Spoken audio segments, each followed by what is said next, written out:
Hello, traders. FX Pip Collector here. Today is Thursday, December 11th, and this is my morning market breakdown of all the pairs on this list right here, which are basically all the pairs that I do trade. Like I say, I do sell all my entries with my members at the time of entry, but it is definitely not a signal service. It's a group of like-minded traders that are willing to help each other out. So check out my website, FX Pip Collector, if you're interested in joining. So anyways, we had FOMC yesterday, and it caused the dollar to push down again. Now, like I've been saying all week long, if this is the end of a pullback right here, then this will make lower lows, lower highs on the daily time frame. Lower high, lower high, lower high, because that's what happens when you have the end of a pullback, the end of a correction. So if that is the case, then we would expect to see lower lows, lower highs. We do have to keep in mind that it could turn into a corrective pattern like this too, which would be very overlapping. If that starts to happen, we'll know that we're going to be ready for another leg to the upside.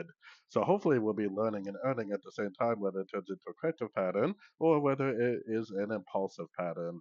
So going down to the 4 hour time frame, I mean, obviously we did get a break right here, but that break was just a pullback to this last push down from here to here.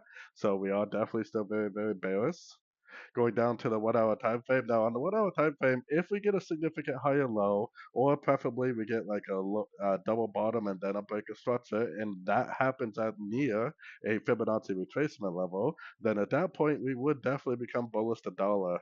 But based on my outlook on the daily time frame, the fact that this could be a brand new downtrend tells me that it could just keep on going down, making lower lows, lower highs, which means I will definitely be bearish the dollar via the dollar pairs themselves until the US dollar index tells me otherwise. So moving on to the euro dollar broke that daily time frame structure that I've been talking about with a pretty significant candle. So we are definitely back into the uptrend on the daily, weekly. So that's pretty significant. I still got my Fibonacci extension on here because if it is still a wave C, then it could turn it to 123 to 138. But if you've been seeing my full top-down analysis on these videos, you know that I have been forecasting for like a year now that this could go up to 1.34 to 1.36, maybe even over the next year or so. So this could be the continuation of the uptrend from that weekly time frame. It could just keep on going up. It could also go up to one of these fib levels in turn. So we need to pay attention over the next several weeks. Going down to the 4 hour time frame, I mean, I definitely would be bullish right now, but I would want to see a pullback in order to go long. So let's take it down to the 1 hour time frame. So in order for me to go long, I mean, there was a pretty decent little long first thing this morning or in the Asian session. But in order for me to go long, I would want to see it go down. I would want to see a proper pullback, and then I would want to see a nice engulfing move to the upside at a Fibonacci retracement level. Unfortunately, as of right now, I definitely don't see any reason to go short when the weekly and daily time frames and the 4 hour time frame are all in an uptrend. I personally wouldn't be trying to go short because even though I drew this out like this definitely isn't how it has to play out. It could just do this also. So I personally would be waiting for nice pullbacks, nice Fibonacci bounces to go long for the continuation of the uptrend. Moving on to the pound dollar, I base all my analysis on all these pairs right here, except for gold, based on this US dollar analysis that I start with every single day. So, like I said, if I'm bearish the dollar, I am instantly bullish the euro, bullish the pound, bullish the Aussie, bullish the Kiwi, bearish the dollar CAD, and bearish the dollar Swiss instantly. Now, the pound dollar is technically still in a downtrend because it hasn't broke down yet, but it is starting to push above the 78%, and it could just keep on going. So until the market tells us otherwise, we are definitely still bullish on this pair also. 4 hour time frame starts is way down here, so we don't really have to worry about that anytime soon. Going down to the 1 hour time frame is where I would have my Fibonacci retracement on just the last impulsive move up. I personally would still be looking for logs. I'd be looking for nice Fibonacci bounces, nice engulfing moves to the upside. Whether that right there is a continuation of the uptrend or not, probably not. It kind of looks like 5 ways down, maybe 3 ways up, maybe another push down before it actually goes. But for me, I definitely have a long bias until the US dollar index tells me otherwise. Moving on to the Aussie dollar. The Aussie dollar actually pushed beyond this 78% Fibonacci retracement, which is actually a pretty good sign that it's going to go up and at least take out these previous highs. Once it grabs the liquidity from these previous highs, you might see a much more significant pullback. But we definitely would want to be very bullish on this one for sure. Going down to the 4 hour time frame, our structure is way down here, so I'm not really too worried about a structure break anytime soon. Going down to the 1 hour time frame, I mean, there definitely was a little bit of a like triple, quadruple bottom right here that potentially could have gave you a pretty nice long in the Asian session this morning. Whether this is a continuation of the uptrend or not, I don't really know. I mean, it could turn into more of a three-way pattern, which if it does turn into more of a three-way pattern, like a B, C pullback, that would give me a much clearer entry to go long potentially for the continuation of the uptrend. So like I said, based on the US dollar index, I'm definitely bullish the Aussie dollar, and I much prefer to see one, two, three-way pullbacks, these nice little ABC pullbacks are what I'm looking for more entries to go long.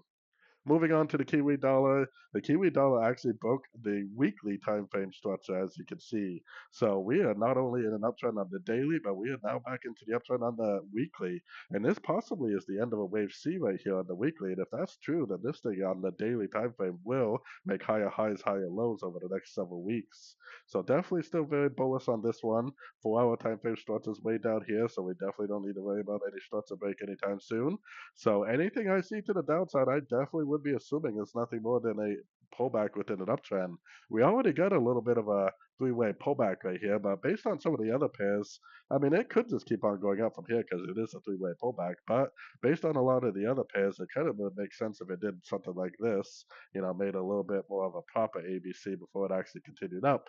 Either way, whether it makes a proper ABC or whether it's already completed an ABC back here and it's going up, either way, I am definitely going to continue to look for longs every single chance I get. Moving on to the US dollar CAD, and because of the US dollar index, I am definitely still bearish the dollar CAD. I still think there's a good chance this could be a wave B. So at some point it could turn up, whether it happens now or whether it happens, later on, does something like this. I have no idea. We are sitting at a Fibonacci level, so it could happen now. I kind of would expect to see something like this over the next several weeks, some sort of a three-way pullback for the wave B, and then eventually another big push up for the wave C. So I still think there's a good chance that this will turn into an overlapping pattern, especially since we're really only a couple weeks away from Christmas, which is a big holiday and usually a very slow time in the market. Going down to the 4 hour time frame, I mean, our 4 hour time frame structure is right here. So unless it breaks that high right there, I am definitely staying very bearish. So going down to the 1 hour time frame is where I got my Fibonacci retracement on just this move from here to here. Like I said, if it goes up and breaks this high right here, then we'll know that this first wave down is over. Probably the wave A or B is complete. If it doesn't do that and it does something like this and then turns down, I definitely would continue to look for shorts. I would use Fibonacci retracement to help me look for shorts, looking for three-way pullbacks to Fibonacci levels for possibly more entries to go short. Moving on to the US dollar Swiss. US dollar Swiss is actually one of the pairs that really does make me think that this could turn up at some point, but I don't think it's ready to turn up now. With this lower high right here, this impulsive up and then one, two, three waves down, I'm thinking that this is potentially an A, this is a B, and this is a C. It possibly could go down to the 61 or even the 78% up before it actually turns, but I think there's a very good chance it's either going to do this or possibly that, and still eventually go up and take out these highs right here. We definitely want to take it one wave at a time, and right now we're in a wave to the downside. This wave could be a wave C, and it could turn back up, but it could also be a wave 3, and if it's a wave 3, it will just keep on making lower lows, lower highs. Luckily, either scenario, we would be looking for shorts, right? Going down to the 4 hour time frame, we're not at a fib level, we're not breaking structures, so we're definitely still very bearish. Most of these dollar pairs did have a pretty decent little entry first thing this morning in the Asian session. Unfortunately, right now the strategy is to already be short, waiting for an exit, or for me, the strategy would be to patiently wait for another pullback in order to go short again. I definitely wouldn't be trying to go long right now, and I definitely wouldn't be trying to go short at potentially the bottom of a wave. So a lot of the times I do say that, but unfortunately, if you're not already in a trade, a lot of times the best strategy is to be patiently waiting for the next setup. So, anyways, moving on to gold. Gold definitely has been very sideways, and even after FOMC yesterday, it still continues to be very sideways. I still think that this is potentially an A. I still think this is potentially a B. I still feel like it needs to go up to at least a 78% before it actually goes down. So I'm still looking at this potentially as going up before it goes down to make this wave C. So keeping that in mind, taking it down to the 4 hour time frame. On the 4 hour time frame, like I've been saying, I mean, I still think this looks like a wave A. I still think this looks like three waves up for wave B. It definitely made five waves down for potential wave C. I think there's a good chance that we are just in like an overlapping pattern to the upside, and I think there's a good chance it's going to go up to the 78% Fibonacci retracement. Then, if it turns down and starts giving us some breaks of structure, that could definitely be a top on the daily time frame, but obviously it hasn't done that yet. So what I would do is go down to the 1 hour time frame. I would throw my Fibonacci retracement on the last impulsive move up. I would prefer to see a three-way pullback. So if it does go down one more time, that's actually what I would prefer to see. You know, three waves down to either the 61 or the 78% like this, or maybe like this, for possibly the continuation of the uptrend is what I would be waiting for. So I think the best thing to do right now is to be waiting for a three-way pullback for more entries to go long on this. Moving on to the JPY basket, I use the JPY basket just like I use the dollar index. If I know that the JPY basket's in a downtrend, then that means that I need to be bullish on all the JPY pairs. I usually just look at the daily and the 4 hour time frame. The daily is very obviously still making lower lows. I mean, there's definitely no break of structure. We're definitely still making lower highs, lower lows. So definitely no reason to be bullish. Going down to the 4 hour time frame, and there's no break of structure here. I mean, yeah, it is drifting up, but there's no break of structure. This move up very likely could just be a pullback to this last move down. So for me personally, I am definitely still looking for shorts every chance I get on the JPY basket, which I can't trade this, but it tells me that I should be looking for longs on the JPY pairs themselves. So moving on to the US dollar yen. US dollar again definitely went down pretty hard because of the FOMC yesterday, but I still think this is a good Fibonacci bounce. I still think this potentially needs to make a double top, so I'm still looking at this as possibly going up like this. Once it makes a double top, if it turns and starts breaking structure, then I would definitely become bearish. But as of right now, this push down doesn't really change my outlook as the bullish analysis, especially because the JPY basket is still telling me to look for shorts and the US dollar index also. So I definitely am still looking at this move down right here as just an aggressive pullback within possibly an uptrend that's going to potentially keep on going. So taking it all the way down to the 1 hour time frame. So on the 1 hour time frame, I got my Fibonacci retracement out here. We definitely made a very impulsive move down, but we do have a 61% fib bounce. So if we get a fib bounce, impulsive up, and then this makes like three waves down on like the 50-minute time frame, and makes a higher low and makes it golfing up, it could potentially go up. I would always prefer to see a three-way pullback, something like this before it actually goes. But, with the news yesterday causing this push down, there could just be an aggressive pullback, like a motor wave correction. And now it potentially is just getting ready to continue the uptrend is hopefully what's going to happen with that. Moving on to the euro again, because of JPY basket, I'm definitely still very bullish. I still think that it needs to go up and hit this 138% Fibonacci retracement for the weekly time frame. If it goes up and hits this level and then turns down and breaks structure, that definitely would be an amazing sorting opportunity and potentially as a huge swing trade. But it hasn't done it yet, so we're definitely still looking for longs. Definitely still making higher highs, higher lows on the 4 hour time frame.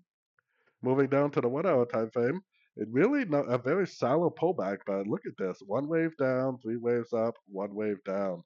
That is definitely a pretty traditional looking ABC right there. Not a very deep pullback. I usually prefer to see at least a 38% pullback, but when you're in a strong trend, which the euro is very strong right now, this is often what happens. So, definitely still looking for longs in an uptrend, mostly based on my JPY basket analysis and the fact that we most likely need to hit that Fibonacci level on the daily time frame, the 138% Fibonacci retracement, which is right around the 183.5 area. Moving on to the pound yen. The pound yen, my next big area of resistance on the pound yen is this green line right here, which is the 105 Fibonacci retracement, which actually is at the 1095 area, 2095 area. So definitely still very bullish on all the JPY pairs. Moving down to the 4 hour time frame, it's definitely still making higher highs, higher lows. Definitely no break of structure or any reason to say so yet. Moving on to the 1 hour time frame, I think we potentially have the end of a pullback already. I think we have one wave down, three waves up, one wave down. Not a very deep pullback, but I think it looks like it's continuing the uptrend. Either way, whether it continues the uptrend from here or whether it decides to make a little bit of a deeper pullback, which I would prefer, doesn't really matter. I'm looking for logs every single chance I get on, especially on these 1, 2, 3 way pullbacks that we see all over the chart. So definitely still very, very bullish on every single JPY pair based on the JPY basket. Just like I'm very bearish on all the I'm just very bearish on the dollar index based on the dollar index. I'm looking for logs on these dollar pairs. So, anyways, if anybody's interested in checking out my membership, which comes with a ton of educational information, a members only section on Discord, and I do share all my trades with my members at the time of entry, check out my website, fxpipcollector.com, which is linked down here in the corner. As always, thank you for watching and happy trading.